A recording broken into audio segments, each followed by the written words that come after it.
আপনারা সবাই কেমন আছেন? আশা করি আপনারা সবাই খুব ভালো আছেন। আমিও খুব ভালো আছি। সো গাইস, আজকে একটু নিয়ে এসেছি get ready with me. So guys, আমি আমার যে শ্বাসটা সেজেছিলাম একটু করে খুলেছি, এরপর ভাবলাম গেট রেডি উইথ মি করি। আমি অনেক সুন্দর করে সেজেছিলাম। সো গাইস, যখন সেজেছিলাম তখন এগুলো কিন্তু আমি ইউটিউবে ছেড়ে দেবো, তখন আপনারা দেখতে পাবেন। সো এখন আমি এইটা নেবো get ready with me যেহেতু।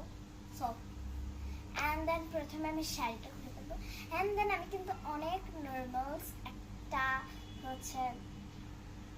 জিনিস করেছি।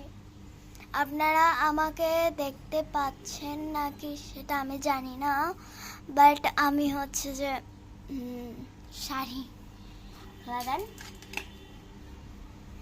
আপনারা যদি দেখতে পান তাহলে আমাকে বলবেন, আমাকে একবার বলবেন। চলে এসেছি ওয়াশরুমে। সো এখন আমি মুখটা ধোবো। এখানে দু রকমের সাবান আছে, আপনারা কমেন্টে বলবেন যে কোন সাবানটা বেশি ভালো। মানে আমি জানি না, আমার থেকে তো এটা ভালো লাগে, আমি এটা ইউজ করি, এটা আমার মা ইউজ করে, তো এটা আমার বেস্ট লাগে। আপনারা কমেন্টে একটু জানিয়ে দেবেন যে কোনটা বেস্ট। ওকে, আমি বেস্টটা ট্রাই করতে চাই, বেস্টটা ট্রাই করতে চাই না। তো এখন সাবান দিচ্ছি, এরপর আমি একটা ফেস ওয়াশ দিব, সেটাও দিব। আমি এটা দিচ্ছি, দেখুন সাবানটা কিন্তু অনেকক্ষণ থাকে। এক ফোটাও জানি খাবার খেয়ে আবার কিছুই খাইনি। সো গাইস, আমার জামা পুরো ভিজে গিয়েছে, জামা চেঞ্জ করতে হবে।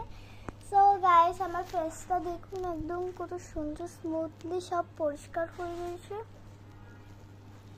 একদম কিছু দেখা যাচ্ছে না। সো যারা আমার মতো হিমালয়ান ডার্ক স্পট কিনতে চান, হিমালয়ান নিম ফেস ওয়াশ কিনতে চান, তারা অবশ্যই আমাকে জানাবেন।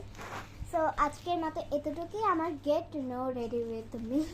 সো পরের বার আবার দেখা হচ্ছে পার্টির চাল। ওকে, একদম মামার বাড়ি গেলেও একটু করবো, বেশি করবো না, কারণ ওখানে যদি আপনাদেরকে টাইম পাস করে দিই তাহলে আমার মজাটা আর আনন্দ হবে না।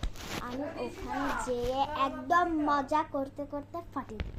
ওকে গাইস, পার্কিচার সুইমিং পুলে দেখা হচ্ছে, অ্যাজ টানেলে যাব, ওখানেও দেখা হচ্ছে। সো আমার মামের রুম ট্যুরও দেবো, কারণ ওরা নতুন